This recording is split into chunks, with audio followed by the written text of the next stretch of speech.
안녕하세요. 전 맞벌이를 하고 있는 40대 초반의 여성입니다. 결혼 13년 차, 직장 경력 15년 차로 가정과 직장에서 어느 정도 자리를 잡았습니다. 연봉은 상여금이나 특별 보너스 등 모든 금액을 합하면 대략 7천만 원 가까이 되고요. 남편 연봉은 저보다 좀 더 많습니다. 아이는 딸만 하나 있는데 초등학교 4학년으로 올해 11살이 되었네요. 매일 응원봉을 들고 NCT 드림에 빠져 사는 딸아이와 티격태격하면서도 이런 게 사람 사는 맛이지 하며 살고 있습니다. 유년 시절 부모로부터 사랑과 보살핌을 잘 받지 못했던 저에게 하나밖에 없는 제 딸은 무엇보다 큰 재산이자 보물입니다. 전 어려서부터 엄마랑 둘이 살았고 아빠에 대한 기억은 별로 없어요. 겨우 생각나는 거라곤 엄마와 아빠가 언성을 높이며 싸우는 모습이 전부입니다. 그 이유는 아마도 엄마의 외도 때문이었을 거예요. 제 어린 기억에도 엄만 아빠가 출근하면 몰래 남자를 집에 데려와서 술을 마시거나 요리를 시켜 먹고 놀았어요.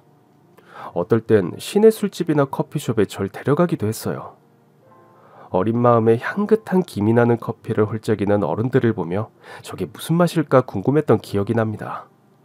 전 어릴 때라 그 남자들이 다들 친한 삼촌이라고 생각했어요. 엄마가 그 남자들이 삼촌이라고 했으니까요. 삼촌들은 대부분 절 봐도 별 관심이 없었고 간혹 저에게 과자를 사주거나 제 손에 용돈이나 하라며 지폐를 쥐어주는 삼촌도 있었습니다. 네가 영주냐? 엄마 닮아서 예쁘게 생겼구나. 자기 딸 몇 살이라 그랬지? 6살. 내년에 유치원 들어가.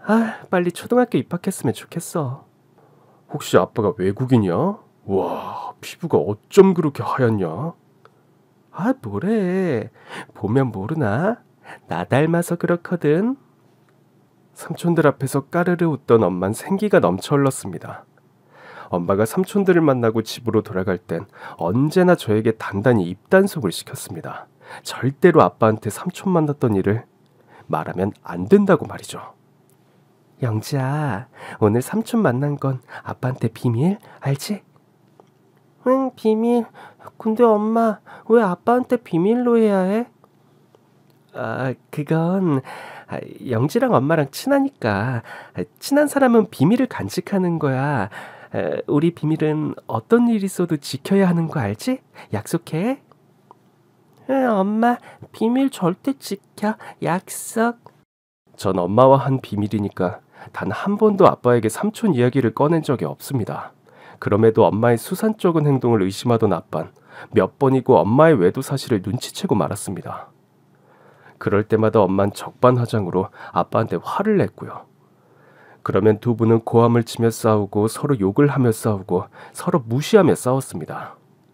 언젠가 엄마 아빠가 무섭게 치고받고 싸운 적이 있습니다. 엄마가 여고 동창 친구들이랑 1박 2일로 여행 간다고 했는데 엄마랑 강릉 앞바다에 있어야 할 엄마 친구가 패밀리 레스토랑에서 가족들과 식사 중인 걸 아빠가 목격했기 때문이죠. 하필 그 식당은 제가 가고 싶다고 해서 갔던 곳이었고 왜 아빠가 엄마 친구한테 굳이 가서 인사를 건네는지 그 이유를 그땐 잘 몰랐습니다. 미정이 아줌마가 여행 가지 않은 걸 재차 확인한 아빤 당장 엄마에게 전화를 걸어서 지금 누구랑 있냐고 다그쳐 물었습니다. 당신 지금 어디야? 누구랑 있어? 몇 번을 말해. 강릉 여행 간다고. 미정이, 현숙이, 봄내 우리 사총사 여행이라고 했잖아. 자꾸 왜 했던 말 또 하게 만들어. 미정씨, 당신 친구 미정씨 지금 내 눈앞에 있는데 내 앞에서 자기 가족들이랑 밥 먹고 있는 미정씨는 도플갱어야? 여보, 그게 아니라 지금 당장 1시간 내로 내 눈앞에 안 나타나면 당신 이혼이야. 그날 밤 엄마가 커다란 여행용 가방을 들고 조심조심 집으로 돌아왔을 때 마침 저에게 라면을 끓여주던 아빠는 엄마를 보자마자 김치 그릇을 엄마를 향해 던졌어요. 에휴, 나가. 여기가 어디라고 들어와. 여보, 뭔가 오해를 했나 본데 미정이만 안 가고 다른 애들은 다 갔어. 보자니까 내가 보자기로 보여? 어린 새끼 놔두고 나가서 바람핀 년이 무슨 낯짝으로 기어들어와. 식탁 머리 위로 숟가락 젓가락이 날아다니고 아빠가 화분도 던져서 와장창 벽에 부딪혀 깨졌어요. 난장판 속에서 엄만 머리에 무언가 맞아서 엄마는 피를 흘리고 아빤 우리 헤어지자 이혼해 하면서 지갑을 챙겨들고 밖으로 나가버렸습니다. 전 말리지도 못하고 공포에 떨고 있었는데 그 난장판 속에서 피를 뚝뚝 흘린 채 엄마가 절 노려보며 말했습니다. 이게 다 너 때문이야. 네가 비밀을 안 지켜서 라고 했습니다. 아니야 엄마, 난 아무 말도 안 했어. 제가 울면서 사실을 말해도 엄만 들어주지 않고 방으로 들어가 버렸습니다. 전 정말 나 때문에 엄마 아빠가 이혼한다는 생각이 들어서 너무 겁이 났습니다. 이혼을 하면 난 누구를 따라가지? 날 버릴 건가? 극도록 두렵고 불안한 마음으로 울다 지쳐 잠들었던 것 같습니다. 그러고 얼마 안 있어 부모님은 이혼을 하셨어요. 더 이상 바람피는 엄마를 참지 못하겠다며 이혼한 아빤 절 데려가려고 했지만 엄마가 완강히 거부했어요. 아이는 엄마가 키워야 한다면서 절 데리고 갈 거면 자기를 죽이고 가라고 협박을 하며 미친 듯이 고함을 질렀습니다. 어린 제게도 너 엄마랑 산다고 했잖아. 그래 안 그래? 하면서 제 대답을 종용했고 전 엄마가 너무 무서워서 마지못해 엄마랑 살 거야 라고 답했습니다. 나중에 알고 보니 이것은 철저히 계산된 노림수로 엄마가 아빠에게 양육비를 받기 위해서 제가 필요했던 거였어요. 그렇게 전 엄마랑 살게 되었고 그때부터 제 인생의 악몽이 시작되었습니다. 아빠가 떠난 뒤 엄만 대놓고 이 남자 저 남자를 만났어요. 아빠 몰래 만나던 남자들을 집으로 데리고 오는 건 일상이었고 밖에 나가서 만나는 날엔 며칠이고 집을 비우기도 했어요. 물론 먹을 밥도 해놓지 않아서 전 배를 곪기 일쑤였고요. 전 엄마에게 보호받고 사랑받고 있다고 느낀 적이 없어요. 엄만 절 엄마 인생의 장애물이자 걸림돌이라며 절 방치하고 학대했습니다. 엄마랑 살던 집은 변두리의 오래된 복도형 아파트였는데 복도에서 저 멀리 기묘한 바위들로 이루어진 산과 구 도서관, 초등학교 운동장이 내려다 보였습니다. 전 종종 복도에 서서 오지 않는 엄마를 기다리며 바람을 쐬고 서 있곤 했어요. 어느 날 옆집에 살던 아주머니가 어린애가 맨날 복도에 서서 바깥만 쳐다보고 있으니 이를 이상하게 여기고 저에게 말을 걸어주셨어요. 얘, 너 505호에 새로 이사 왔지? 네. 집에 안 들어가고 왜 맨날 여기 서 있니? 거기서 뭐해? 엄마 기다려요. 엄마가 일하러 가셨어? 네, 그런 것 같아요. 아휴, 아침부터 나와 있던데 밥은 먹었니? 아니요. 아이 왜? 밥이 없어요. 옆집 아주머니는 절 씻기고 밥도 먹이고 해서 전 엄마가 없을 땐 옆집으로 가서 시간을 보냈습니다. 옆집엔 저보다 3살 많은 지은이 언니도 있어서 언니랑 소꿉놀이를 하거나 학교놀이, 병원놀이를 하면서 놀았어요.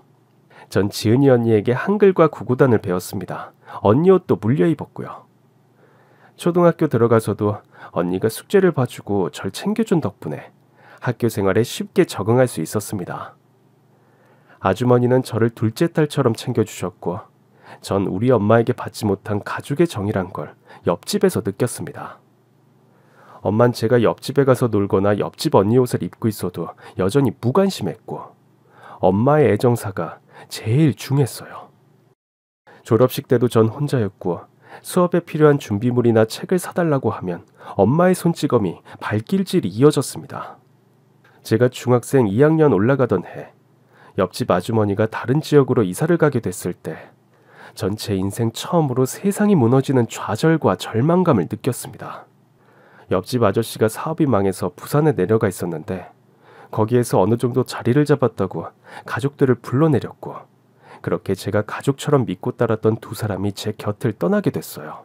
그때 옆집 아주머니는 제가 눈에 밟히고 걱정돼서 엄마에게 절 잘 보살펴달라고 당부를 했는데 엄만 대체 옆집에 가서 무슨 말을 했길래 옆집 아줌마가 잔소리를 하냐며 저에게 손찌검을 했어요. 그때 엄마한테 죽도록 얻어터지면서 전 세상을 다 잃은 듯이 펑펑 울었는데 그건 맞아서 아픈 것보다 옆집 아주머니와 언니와 헤어지는 것이 너무너무 괴로웠기 때문에 흐르는 눈물이었습니다. 그날 이후 저에게 엄만 그냥 호적상 보호자일 뿐 엄마에게 그 어떤 감정도 다 사라졌습니다. 내 인생에서 점점 엄마란 존재를 지우는 연습을 시작했던 것 같아요. 아빠도 남이나 다를 바가 없었어요. 제가 초등학교 6학년 때까지 가끔 연락하고 한 번씩 만나서 밥도 먹고 용돈도 주시고 했는데 제가 중학교 입학할 무렵 해외에 발령이 나서 헤어지게 됐습니다. 아빠가 머나먼 타국에 살게 되면서 차츰 연락이 끊겼고 나중엔 연락하기도 서먹하고 어색해서 자연스럽게 멀어졌습니다. 때문에 전 슬프게도 최악의 사춘기 시절을 보내야 했어요. 친구들은 제가 예쁘고 착하고 공부를 잘하고 정말 아무런 걱정 없이 밝다고 생각했는데 그 시절 전 한없이 외롭고 슬프고 어두웠습니다. 아무도 모르게 혼자서 얼마나 울었는지 이루 다 말할 수가 없습니다. 고등학생이 되면서 전 알바를 해서 악착같이 돈을 모으고 공부를 했습니다. 집에 머무는 시간이 줄어드니 그나마 살만했어요. 집보다 학교가, 집보다 알바 장소가 편했습니다. 집에선 엄마의 폭언과 엄마가 데려오는 낯선 남자들의 음흉한 시선이 괴롭고 힘들었지만 학교에 가면, 알바를 가면 잠시나마 가혹하고도 어지러운 내 현실을 잊을 수 있었습니다. 알바는 식당 홀서빙과 주유소 주유원 등 안 해본 알바가 없는데 그중에 한식당 설거지 알바가 제일 좋았어요. 주방 이모가 그날그날 남은 찬반들을 저 먹으라고 조금씩 챙겨주셨거든요. 전 그 반찬으로 도시락을 싸서 다녔고 허기를 채웠고 청소년기에 필요한 영양분을 공급했습니다. 고3이 되고 대학 진학 문제로 담임 선생님이 학부모 면담을 요청했지만 저희 엄마는 당연히 나타나지 않았고 제 가정 환경을 아시는 선생님은 전액 장학금을 받을 수 있는 대학을 중심으로 신중하게 선택하라고 조언해 주셨습니다. 전 대학 장학금을 목표로 열심히 공부했고 몸이 약하고 체력이 강하지 않았는데도 노력 대비 성적이 좋았어요. 어떻게든 엄마로부터 해방되기 위해서 정말 코피를 막아가며 공부하고 악바리처럼 살았습니다. 그래도 전 자식으로서 해야 할 도리는 다 했습니다. 사람이 어떤 시련과 역경 속에서도 자기 할 도리를 다하면 언젠가는 복을 받을 거라고 옆집 아주머니가 가르쳐 주셨거든요. 엄마가 술병이 나서 드러누워 있거나 감기에 걸려 아프면 약국에서 약을 지어다 드렸고 아침이면 식당에서 얻은 반찬으로 밥상을 차려놓고 학교로 갔습니다. 그런데도 엄만 절 눈의 가시처럼 여겼습니다. 야, 이 머저리 같은 년아. 엄마가 속이 쓰려서 물도 못 넘기는데 떡갈비라니 미친 거 아니야? 북어 넣고 콩나물국이라도 끓여야지 이게 뭐야? 모자란 기집애. 대학 간다고 뭐 뾰족한 수가 있는 줄 알아? 얼른 취직해서 돈 벌 생각은 안 하고 지주제의 대학은 무슨 망할 놈의 대학이야? 하면서 타박을 했어요. 그리곤 술이 덜 깬 목소리로 아휴, 내가 너 낳지 않았다면 이렇게 불행하지 않았을 텐데. 아휴, 망할려. 내 인생 돌려내. 하며 한탄을 하셨어요. 그러면 제 마음속 깊은 곳에서 우라가 치밀어 올라서 엄마가 나한테 해주는 게 뭔데? 밥을 해줘, 옷을 사줘. 맨날 술이나 마시고 해롱해롱거리고. 그러니까 아저씨들이 죄다 도망가는 거야. 세상에 엄마 같은 엄마는 없어. 엄마가 돼서 뭐 이래? 대학 등록금도 내가 벌어서 가겠다는데 왜 그래? 이렇게 저도 못된 말을 퍼붓고 싶었지만 꾹 참고 집을 나왔습니다. 앞으로 넉 달만 버티자. 넉 달만 지나면 해방이야 하면서 엄마에게서 벗어날 그날을 마음속으로 카운트다운하며 그 악몽 같은 시간을 이겨냈어요. 전 그렇게 고등학교 졸업할 때까지 이를 악물고 버티다가 학교를 졸업하자마자 기다렸다는 듯 독립을 했습니다. 그리고 영원히 엄마와 연을 끊고 살았습니다. 기숙사를 이용할 수 있는 대학이 진학했어요. 대학에 합격하자마자 알바를 더 늘려서 생활비도 마련했고요. 먹고 살 수 있는 환경도 마련한 화자는 엄마를 벗어났다는 것만으로 만족했습니다. 태어나서 처음으로 평온함이라는 기분을 느꼈어요. 엄마에게서 벗어나서 더 잘 살겠다고 다짐했기에 학교 생활도 과외 아르바이트도 열심히 하면서 살았습니다. 친구들이 짝사랑 때문에 울고불고하는 감정조차 저에겐 사치였어요. 과 친구들이 매주 미팅과 소개팅을 하고 동아리 활동으로 MT나 여행을 간다고 바쁠 때 전 장학금을 받기 위해 생활비를 벌기 위해 도서관과 과외하는 학생의 집을 열심히 오가며 당당하고 씩씩하게 대학 생활을 해내갔습니다. 비록 제 가정 환경은 어둡고 암울했지만 홀로서기 이후 제 생활은 옛날에 비해 마음만은 편했기 때문에 전 밝게 생활할 수 있었어요. 제 마음이 편해지니까 뭔가 자석처럼 제 주변으로 좋은 사람들이 모여들었어요. 선배의 제안으로 학생회 임원으로 활동하면서 교수님들과도 친분이 쌓여갔어요. 성적 관리도 놓치지 않았고요. 이렇게 전체 열정과 노력, 인맥을 동원해 대학 생활을 원만하게 보내고 좋은 기회가 주어져서 우리나라 재계 5위 안에 손꼽히는 대기업에 입사하게 되었습니다. 취직을 하고 원룸으로 이사하면서 전 비로소 제 인생의 주인이 되어 살 수 있겠구나. 그건 집세 걱정과 관리비 걱정과 통신비 걱정을 하지 않고 사는 거였어요. 안도감이 들었습니다. 부모의 보살핌이나 지원 없이 오로지 저 혼자 이루어낸 성과에 스스로 대견하고 기특하고 그래서 행복했습니다. 취직해서 더 좋았던 건 회사에서 지금의 남편을 만날 수 있었다는 겁니다. 남편은 저보다 3년 회사 선배인데요. 제가 회사 경력 2년차 햇병아리 시절 해외 파견 근무를 마치고 돌아온 직속 선배. 지금의 남편과 같은 부서에서 일하게 되면서 우리의 인연이 시작됐어요. 남편이 절 보고 처음 했던 말이 아직도 기억에 생생합니다. 오호라, 이영지. 너 그냥 책상에 멍하니 앉아있는 애가 아니구나. 네? 그게 무슨 말씀이세요? 너가 올린 보고서 봤어. 제법이야. 이번 인사팀이 신입들을 제대로 뽑았구만. 아, 선배님, 저 2년 차거든요. 그래. 이영재, 우리 잘해보자. 주어진 일은 뭐든지 열심히 하는 저처럼 선배도 맡은 일은 뭐든지 열심히 하는 긍정적인 성격으로 회사 동료들은 물론 거래처 사람들의 신뢰도 많이 받는 밝은 사람이었습니다. 회사의 주력 사업이나 프로젝트가 있으면 언제나 자기 팀에 절 배정해서 함께 일했어요. 함께 야근하고 함께 출장 가는 일이 많아졌고요. 가까이에서 지켜본 선배는 마음이 따뜻하고 다정했으며 세상에 보는 눈이 너무나 맑고 긍정적이어서 제가 믿고 따르기에 충분한 선배이자 존경할 만한 사람이었습니다. 선배가 한 달에 한 번은 헌혈을 하고 한 달에 2번 야학에서 어르신들에게 영어를 가르친다는 걸 알고 전 정말 놀랐어요.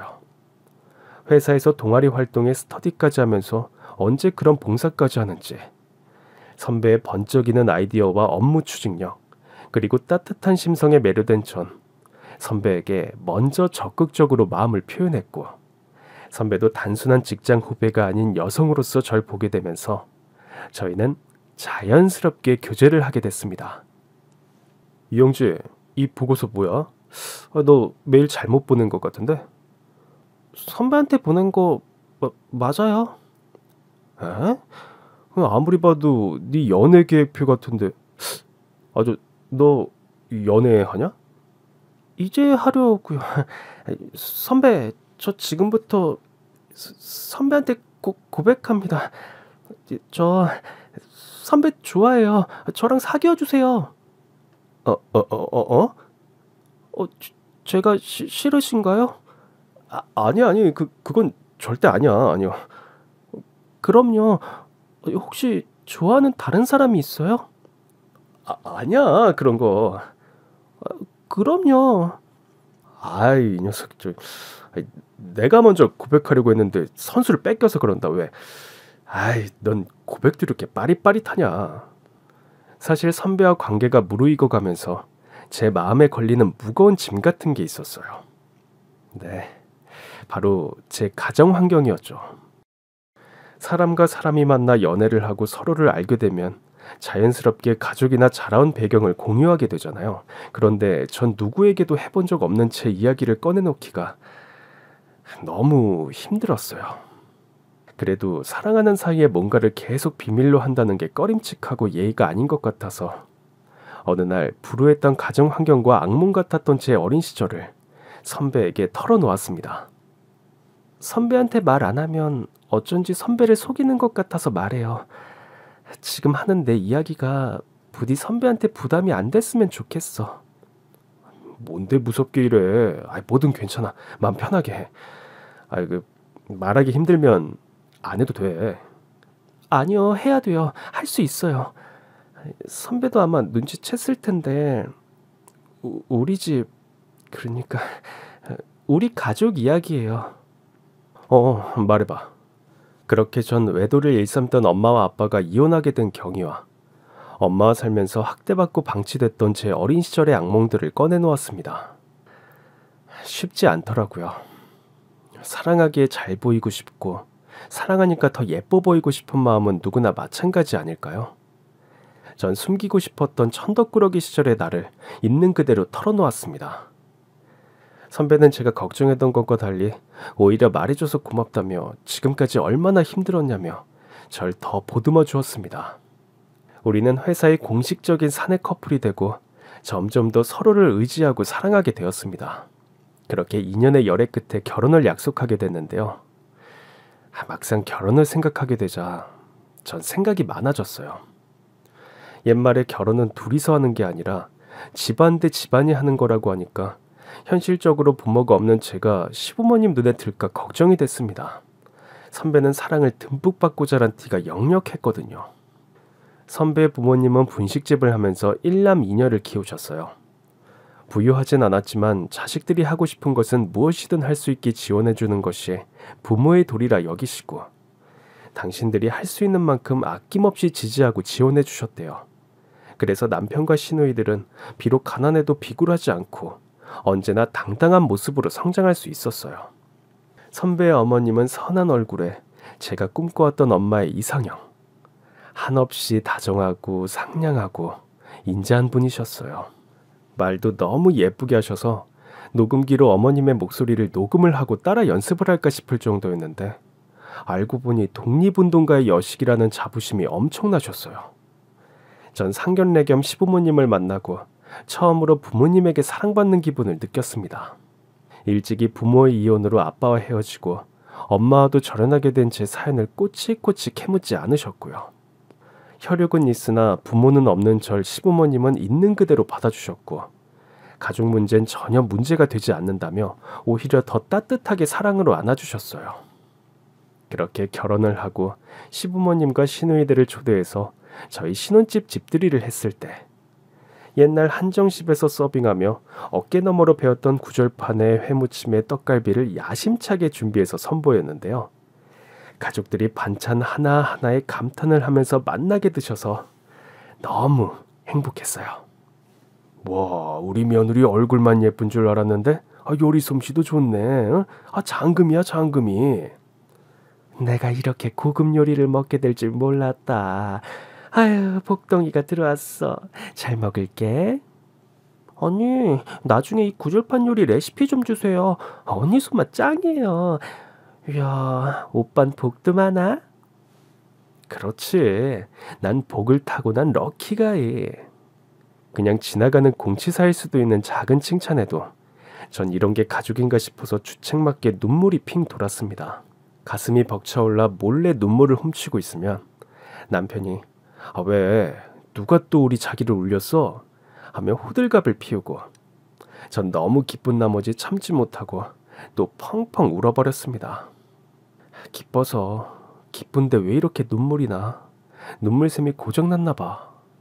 네, 이제 불행 끝, 행복 시작이란 말이 실감났습니다. 시부모님의 사랑은 시간이 갈수록 더 감동이었어요. 한 번은 제가 독감에 걸려서 회사에 출근도 못하고 이불을 뒤집어 쓰고 끙끙 앓고 있는데 시어머니가 잣죽을 쑤어서 저희 집으로 달려오셨어요. 제 이마에 손을 대보고는 진심으로 같이 아파해 주셨어요. 아유, 펄펄 끓는다. 감기는 뭐든 잘 먹어야 해. 입맛 없고 귀찮아도 이 죽 한 그릇 먹고 자렴. 엄마가 가평잣으로 정성껏 끓였으니 아휴, 맛이 제법 고소할 거다. 얼른 먹자. 응? 네가 든든하게 먹어야 감기 할애비도 나가 떨어지는 거야. 아이, 무슨 소리지? 아이고 내 정신 좀 봐. 유자차 끓인다고 물 올려놓고 그냥 왔네. 아야. 절 딸처럼 챙겨주시는 시어머니를 보며 흐르는 눈물이 멈추지 않았어요. 평생 처음 들어보는 말이었어요. 처음 느껴보는 따스한 손길이었습니다. 가족이 아프면 이렇게 병간호를 하는 거구나. 전 비로소 가족에게 어떻게 하는 건지 모두 시어머니를 통해 배울 수 있었습니다. 내 아이가 태어나도 시어머니처럼 하면 되겠구나 안심이 되었습니다. 어머니 고맙습니다. 제가 너무 아는 게 너무 없어서 답답하시죠? 죄송해요. 아휴, 그게 무슨 말이냐. 우리 며느리가 얼마나 똑똑한데. 아휴, 아휴, 또 울긴 왜 울어. 난 우리 며느리가 너무 자랑스럽고 예뻐. 그래서 동네방네 자랑하고 다닌다. 그러니 그런 쓸데없는 걱정 말고 지금은 푹 자렴. 아플 땐 그저 잘 먹고 푹 자는 게 보약이야. 엄마의 학대 속에서 자란 저라도 이젠 아이를 키울 수 있겠다. 롤모델이 있다는 마음 때문인지 아이도 금방 가지게 되면서 남부러울 것 없는 결혼 생활을 하게 됐습니다. 딸아이 출산했을 때 시어머니의 도움을 크게 받았습니다. 산후조리원에 있을 때도 매일 오셔서 절 친엄마처럼 돌봐주셨어요. 그래서 병원에서나 산후조리원에서나 엄마랑 딸이 너무 닮았네요. 모녀가 붕어빵이네 붕어빵이야. 라는 말을 들을 정도였어요. 친정엄마가 필요한 자리엔 언제나 시어머니가 든든하게 그 자리를 채워주셨어요. 아이를 데리고 집으로 갔더니 남편이 미역국을 한솥 끓여 놓았더라고요. 미역국을 잘 끓일 줄 몰랐던 남편이 다른 사람들에게 무럭무럭 끓인 미역국은 정말 감동이었습니다. 그 미역국을 하루에 4번씩 저에게 미역국을 떠서 먹여줬어요. 아기 목욕도 매일 시켜주고 하루에도 몇십 장씩 나오는 오줌똥 기저귀를 남편이 다 손으로 빨았습니다. 나중엔 주부습진까지 생겨 고생을 했는데 남편은 추운 날 기저귀 빠느라 거칠어진 자신의 손을 내보이며 자랑을 하곤 했습니다. 이거 봐, 날마다 기저귀 빠느라 그만 이렇게 쭈글쭈글해졌어. 그 쭈글쭈글거리는 남편의 손은 너무나 거룩하고 자랑스러운 손이었습니다. 남편은 뭐든지 열심히 했기 때문에 직장에서 승진도 놓치지 않았어요. 대기업에서 상급직위로 넘어가는 분은 매우 비좁고 경쟁도 치열하잖아요. 실력과 성과는 기본으로 인사고과를 잘 받아야 하죠. 직장 내 다양한 사람들에게 좋은 평판을 유지해야 하죠. 의미 있는 실적과 성과를 꾸준히 만들어야 하는데 그렇다고 가족들과 시간을 포기하지도 않았어요. 자신을 갈아넣지 않고 시간과 삶을 희생하지 않고 적절하게 병행하는 남편은 정말 저에게 완벽한 사람이었습니다. 제가 아이를 낳고 기르면서 행복했어요. 아이가 빵긋빵긋 웃다가 엉금엉금 기기 시작하더니 어느새 아장아장 컸고 그러다 옹알이 대신 처음으로 엄마 아빠 소리를 낼 때 전 행복해서 죽을 것 같았습니다. 가슴 벅찬 감동이 따로 없었거든요. 그럴 때마다 문득문득 절 낳고 기른 부모님의 얼굴을 떠올리고 그들도 나처럼 행복했을까? 이런 쓸데없는 생각을 하곤 했어요. 아마도 그렇지 못했겠죠. 그러니까 절 아무렇지 않게 학대하고 버릴 수 있었을 거라고 생각합니다. 아이가 자라 초등학교에 들어가고 재테크용으로 사두었던 빌라 일대가 재개발이 되면서 목돈을 벌게 됐어요. 안 그래도 시부모님과 함께 살고 싶어서 남편 월급만으로만 생활하고 제 돈으로 분산 투자를 했던 터라 이래저래 끼워 맞추면 은행 대출 없이도 새 아파트를 하나 얻을 수 있을 것 같았어요. 남편과 전 회사 내에서도 어느 정도 실력을 인정받았기 때문에 경제적으로도 여유가 생겼습니다. 전 우리 가족이 살 집을 물색하던 중 인스타그램에 올라온 사진을 보게 됐는데 바다를 배경으로 커피 한 잔의 여유를 즐기는 감각적인 사진이었어요. 바다 끝에 나오는 조형물과 산을 형세를 유추한 결과 그곳이 유명 오션뷰 신축 주택인 걸 알게 됐고 저도 모르게 홀린 듯 부동산을 알아보게 됐죠. 대지 200평에 건물 90평형 실물을 보는 순간 너무 마음에 들어서 덜컥 계약까지 하게 됐어요. 그리고 남편에게 카탈로그를 보여주며 이 사실을 전했습니다. 이 집 어때요? 우와, 뷰 맛집인데 이런 곳에 사는 사람들은 어떤 사람들일까?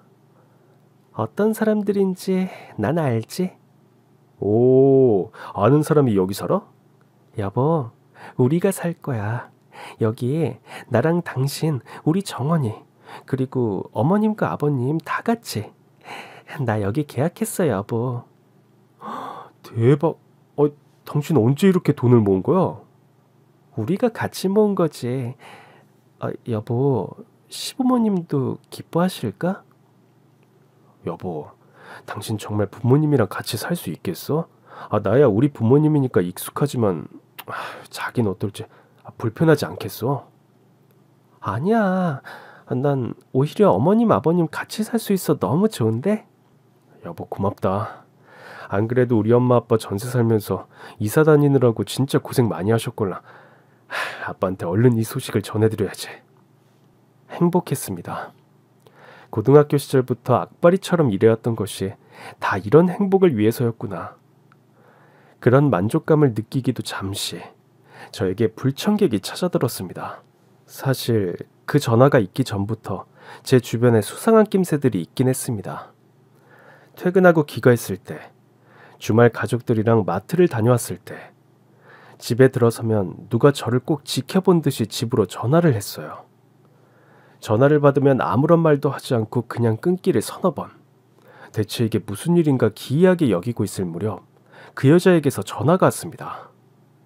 거의 20년 만에 들어보는 엄마의 목소리였어요. 여보세요? 영진이? 예? 누구? 나다, 엄마. 어쩐 일이세요? 어떻게 넌 연락 한 통 안 할 수 있냐? 엄만 딸이 얼마나 보고 싶었는데. 저를요? 왜요?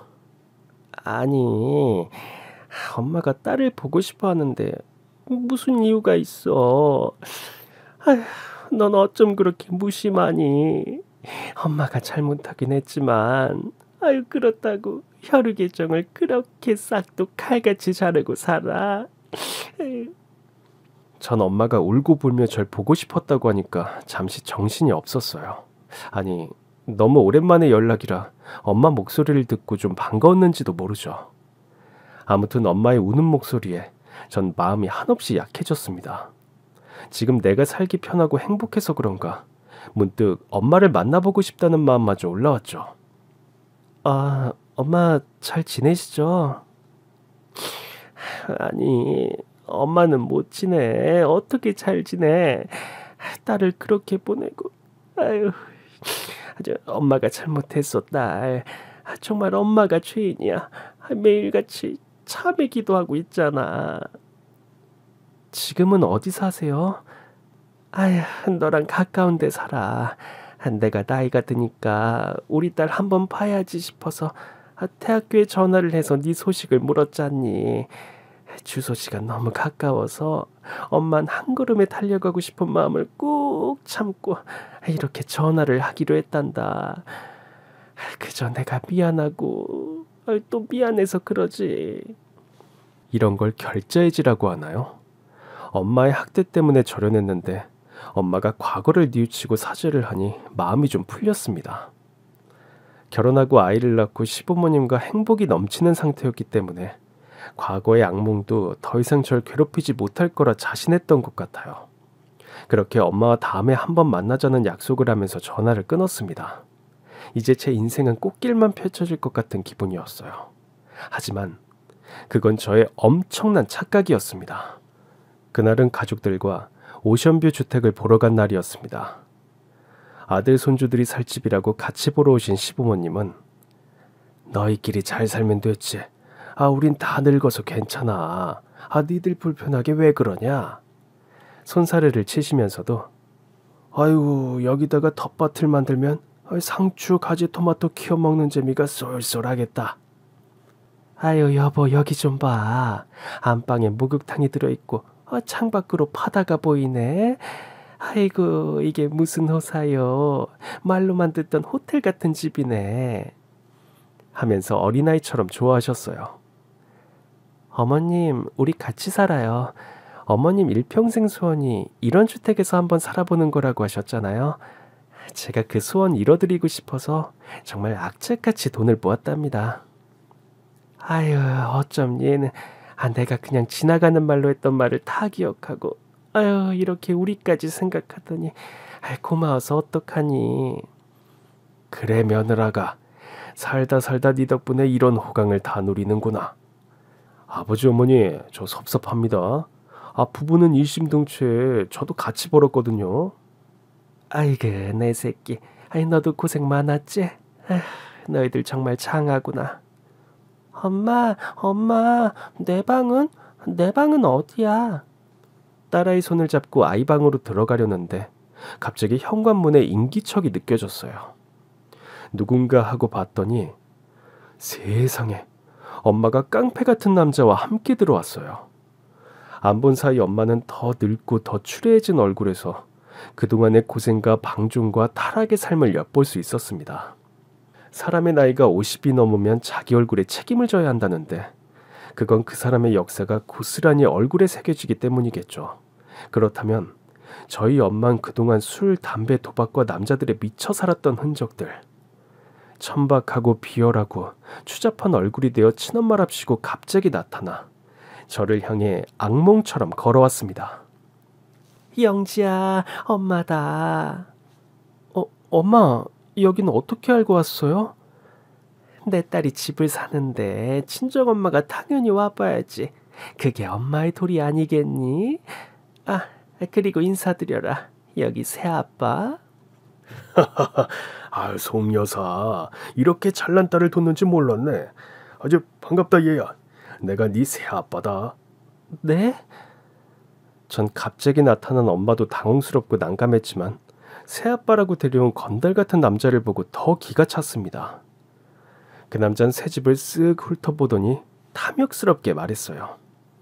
여기 아무리 못해도 15억은 넘을 것 같은데, 이야 누님 완전 땡 잡으셨네요. 전 일단 엄마를 밖으로 내보내야겠다는 생각으로 엄마 저랑 나중에 이야기해요. 나중에 이야기해 하면서 간절하게 빌었습니다. 엄마 제발 여기서 이러지 말고 다음에 따로 만나서 이야기해요. 여기 저희 시부모님도 계시잖아. 어허이 따님이 예의를 모르시네. 엄마가 왔으면 시부모님하고 상견례를 시키는 게 도리지. 이거 돈만 벌 줄 알았지? 세상 사는 도리를 못 배웠구만. 보다 못한 저희 시아버지가 나서서 불청객을 향해 인사를 하셨어요. 안녕하세요 사돈어른. 이렇게 뵙게 되네요. 예쁜 딸 낳아줘서 너무 감사한데요.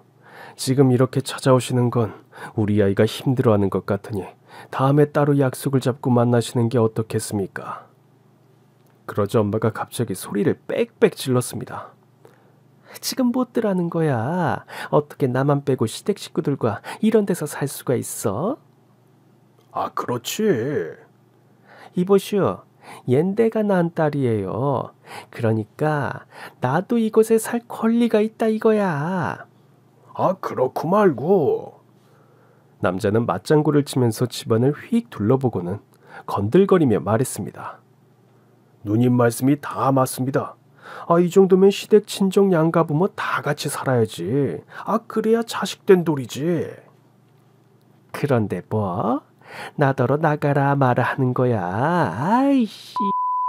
누가 누구를 가르치려고 들어? 엄마는 무식하게 욕하면서 어쩌라는 식으로 달려들었습니다. 엄마의 상스러운 욕과 뻔뻔한 행동에 전 기가 차서 눈물이 차올랐어요. 엄마의 전화를 받고 잠시 마음 약해졌던 제 자신이 너무 한심한 거 있죠. 당장 나가라며 울면서 차 밖으로도 엄마는 내 손을 뿌리치고 깡패 같은 남자와 이방저방을 구경하며 휘젓고 다녔습니다. 그래, 안방 욕조에 월풀이 있어야지. 좋다 자기야. 여기 뷰도 끝내주지. 누님, 이런 데 살아보는 게 소원인 거 아시죠? 와, 진짜 딸 하나는 제대로 뒀네. 영지야, 집 좋다. 우리가 차도 바꿔야 하고 생활비도 필요하고 그래. 대기업 다니면 은행 대출도 좀 받아주렴? 아니지. 내가 지금 살고 있는 집을 네가 인수해서 원리금은 네가 갚고 임대 수익은 내가 생활비로 쓰는 게 어떠냐? 부모한테 이 정도도 못하면 그게 자식이랄 수 있냐? 기가 찼습니다. 20년 만에 갑자기 나타나서 엄마랍시고 생활비를 달라 집을 사달라 같이 살자 이러는데 잊고 살았던 악몽이 되살아나는 기분에 전 숨을 제대로 쉴 수가 없었습니다. 창백해진 제 낯빛을 보고 남편이 절 잡아 자기 어깨에 기대게 했습니다. 화가 난 남편이 열받아서 그 여자를 향해 소리를 쳤습니다. 대체 친엄마란 분이 왜 이러세요? 그동안 영지한테 해주신 게 뭐가 있다고 이러시는 거냐고요? 사위, 내가 못해준 게 뭔가? 내가 고등학교 때까지 영지를 먹이고 입히고 재우고 다 했는데 무슨 말을 그렇게 섭섭하게 하나? 제가 모를 줄 알아요? 영지가 어릴 때부터 당신한테 맞고 욕먹고 자란 거 다 알아요. 영지가 신고하는 게 다행인 줄 아세요? 안 그랬으면 지금 적금 금지 명령 내려졌어요. 지금이라도 여태껏 당한 거 다 신고하고 지금 우리 집에 마음대로 들어오신 것도 가택 침입죄로 신고하겠습니다. 그러니 빨리 나가주세요. 빨리 나가시라고요. 가택 침입? 그럼 저 사람들은 가택 침입이 아니고 나만 가택 침입이냐? 김 사장, 시부모님은 됐고 친정엄마는 안 된다네. 이런 법이 세상 천지에 어디 있어? 안 그래, 김 사장? 누님, 말로 해서는 안 될 것 같은데요? 전 도저히 참을 수가 없는 상태가 됐어요. 시부모님과 내 딸아이가 있어서 차마 말하지 못했던 제 이야기를 제 속에 쌓여있던 오래된 한과 울분을 미친 듯이 토해내기 시작했습니다. 절연했던 사람과 다시 연을 끊는 게 뭐가 어렵겠습니까? 그만하세요, 제발 그만. 대체 저한테 왜 이래요? 어릴 때 엄마가 저한테 옷 한 벌 사준 적 있으세요?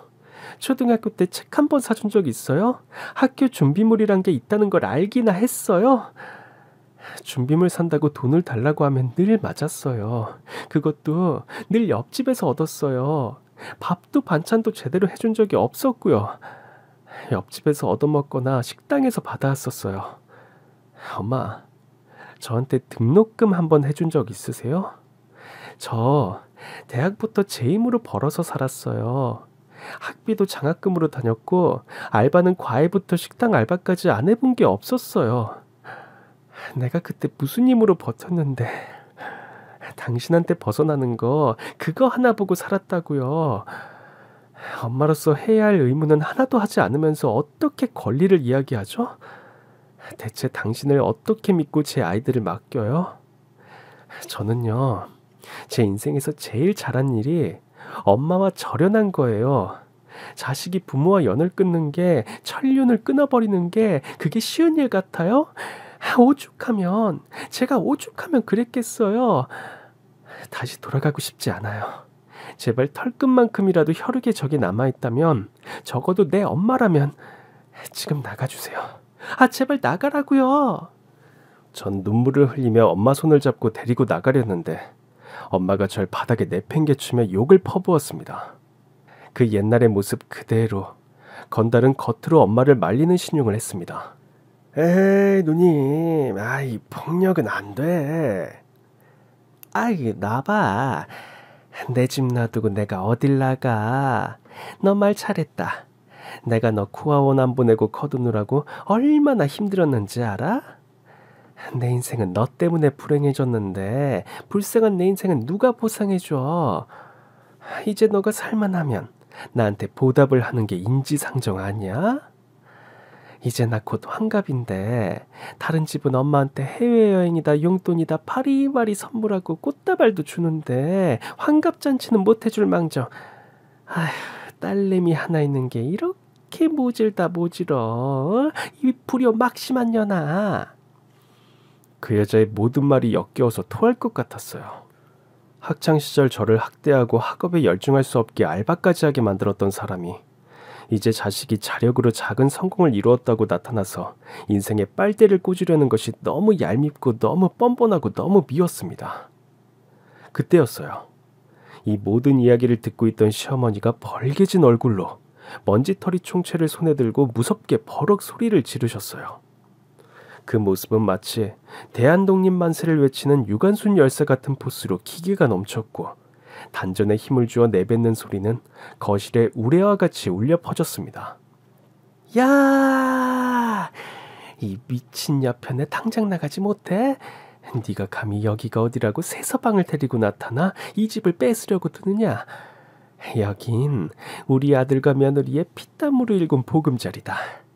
지금까지 아끼고 아껴서 모은 돈으로 마련한 귀하디귀한 집을 어디 감히 언감생심 차지하려고 들어? 그러고도 니년이 엄마란 말이 나오느냐? 시어머니는 한 걸음 더 나아가며 대한독립을 외치듯 고래고래 고함을 치셨습니다. 그래, 니년이 지금 엄마라고 주장한다면 내 한번 물어보자. 이 아이가 아플 때 넌 뭘 했느냐? 이 아이가 배고파올 때 넌 어디에 가 있었느냐? 이 아이가 외로워 울 때 넌 대체 어디 가서 무얼 했느냐 이 말이다. 엄마가 필요할 땐 방치하고 보살핌이 필요할 땐 학대하고 사랑으로 대도 모자란 아이에게 폭언하고 폭행했던 그 더러운 입으로 뭐? 자식의 도리를 말해? 지나가던 개들이 웃겠다. 가족은 소중하고 피는 물보다 진하다는 말도 부모의 도리를 다했을 때 가능한 말이거늘. 다시 한번 묻겠다. 자식을 사랑하고 보살피고 자산을 물려주는 부모로서 자식에게 마땅히 해야 할 부모의 도리는 다 했느냐? 만일 아니라면 네가 지금 여기 이러고 있는 건 도둑차범의 행위나 다름없다는 걸 잘 알겠지. 말하지 않아도 지금까지 그리 살아온 인생인 듯하니 경찰 부르기 전에 둘 다 썩 나가라. 시어머니는 먼지털이로 두 사람을 털어대며 나가게 했습니다. 우리는 시어머니의 처음 보는 모습에 당황했지만 이내 시어머니와 함께 두 사람을 집 밖으로 내몰았습니다. 엄만 생각보다 강한 시어머니의 모습에 기가 죽긴 했지만 뉘우침 없이 버티려고 들었는데요. 때마침 요란한 사이렌 소리와 함께 새 집으로 경찰이 들이닥쳤습니다. 신고받고 왔습니다. 주거 침입이라고요? 남편과 제가 어리둥절해 있는데 우리 딸아이가 휴대폰을 경찰에게 들이밀고 울먹이며 말했습니다. 경찰 아저씨, 저 할머니가 우리 엄마 이렇게 때리는 거 제가 다 영상으로 찍었어요. 딸아이가 욕실에 숨어 있다가 거실에 낌새가 수상해서 경찰에 신고하고 영상을 촬영한 거였어요. 경찰의 등장에 건달과 엄마는 몹시 당황했습니다. 저는 아무 짓도 안 했습니다. 아직 여기 사람도 안 사는데 주거 침입도 아니고요. 전 죄 없습니다. 이 집 계약한 사람들이 나가라고 했는데도 안 나가면 그게 주거 침입이야 이 사람아. 오해가 있나 본데. 난 이 집 식구예요. 제가 우리 딸이라고요. 경찰이 이 말이 맞냐는 듯 저를 쳐다보았습니다. 전 큰 소리로 대답했습니다. 모르는 사람입니다. 저런 여자 몰라요. 얼른 데리고 나가주세요. 경찰이 두 사람을 데리고 나간 뒤 시어머니는 다리에 힘이 빠져서 주저앉고 전 온갖 서러운 마음에 엉엉 울었습니다. 시어머니는 저를 안아주시면서 우리 아가가 저런 사람 밑에서 얼마나 힘들었니 하시면서 같이 울어주셨습니다. 제 딸아이도 제 옆에 와서 엄마 할머니 하면서 엉엉하고 눈물을 터뜨렸습니다. 남편과 시아버지까지 눈물을 흘리며 서로를 안아주고 위로해 주었습니다. 가족이란 끈끈한 정과 힘을 느끼게 했던 오열의 시간이 흐르고 저흰 그 집에 시부모님과 함께 들어가 살게 됐습니다. 그 뒤로도 엄만 잘못했다며 연락을 해왔지만 전 이제 그 사람을 모릅니다. 그날로 전 접근 금지 가처분 신청을 하여 저와 제 가족의 안전을 확보해 놓았습니다. 이렇게 제 사연을 다 들려드렸네요. 다들 씨얼드다 못하는데 저에겐 시댁 식구들이 진짜 가족 같아요. 피는 물보다 진하다고 하지만 글쎄요. 혈육이었던 엄마보다 어릴 적 옆집에서 가족의 정을 느꼈고 지금도 시댁에서 느끼고 있어요. 지친 하루를 보내고 돌아와 마음 편히 누일 수 있는 따뜻한 가정이 저에게도 생겨서 행복합니다. 여러분도 행복하시길 빌어요.